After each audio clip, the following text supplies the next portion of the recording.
Yeah. Thanks. I'm Rich Huxley in a band called Hope and Social, amongst other things. And as far back as school, I've always been a fan of disruption. I'm going to talk a little bit about the music industry and the history of disruption and disruptive technology.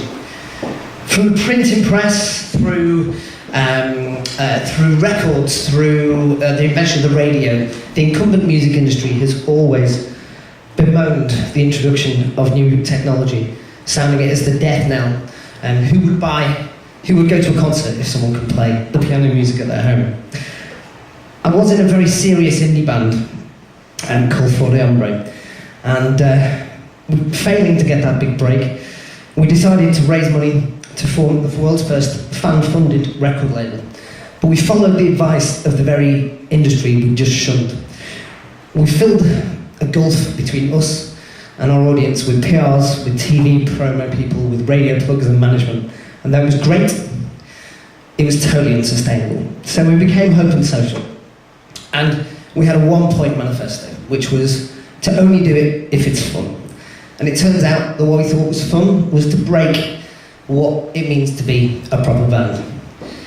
We're not alone. Loads of artists are doing things like breaking what it means to be a gig. Little Comets, She Makes War, Jig Special doing house concerts, guerrilla gigs, mid-university lecture, gigs at bus stops, gigs in caves. We even took an open-top double-deck bus to the seaside one time, which is certainly not a usual O2 Academy gig.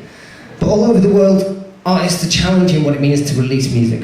What is a release? Whether it's Tom York and his BitTorrent release, or Steve Lawson selling all his albums on one memory stick, or Beck releasing an album entirely as written sheet music. Anything that's on Bandcamp.com. Artists are playing with what's possible now. You don't need a record label, a PR team, you don't need those people behind you. You don't need a flow chart, unless it's this flow chart, which is perfect. But whatever the medium, the thing that makes it all work is that the music's got to be great. My favourites, though, all understand that the root to music fandom remains recommendation, whether it's radio, whether it's someone telling you about a band, whether it's a blog, whether it's something you read, and then you choose to listen. And if you choose to listen, only if you end up loving that thing will you choose to buy it.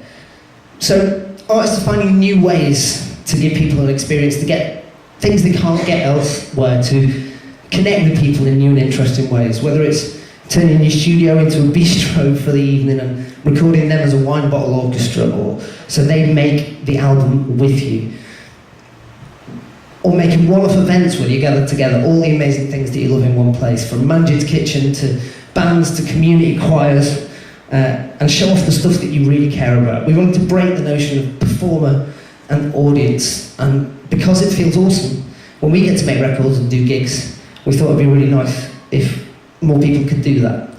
Some people we work with called Invisible Flock are brilliant at this. They do a show called Bring the Happy. It's a show made from the memories of people that they leave in a place and root it on a map. An art form from the memories of people's lives, the significant things. The wonderful Ben Dennison, who's not here tonight, he's not dead, by the way, I think. And he helped us develop our manifesto, which is to make art and have fun. From the humble beginnings of a kazoo on a stage from an audience member, to gathering 1,200 people across the whole of Yorkshire together to play gigs in their hometown, to their people, to the friends and family, the community that they grew up in. In 2009, this felt like a brave new world to me. It felt like we were trailblazing. And I worry now that that's changing. It might be that I'm aging. It might be that I'm having a family and that kind of thing.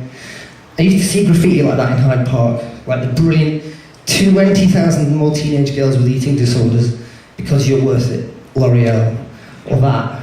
And I worry now that it's not changing stuff, that it's not changing the capitalist world we live in. Sorry for previous speakers. I worry that it's a piss in the urinal. I wonder if it's insignificant. And maybe that's just age, or maybe it's that things are changing for me. But I want to help. I'm looking to find people to stoke my desire, the fire of change. I want to embrace new and exciting things. And I think the most disruptive and productive thing we can do is to arrest Tony Blair for crimes against peace. It seems like the best non-violent form of disruption we come up with. There are instructions on the website, apparently. If donations are your thing, then you can donate to it. There's a reward if you actually get in the press with it. But I think it's the ideal type of disruption. So I'd like to thank you very much for listening. Appreciate your time.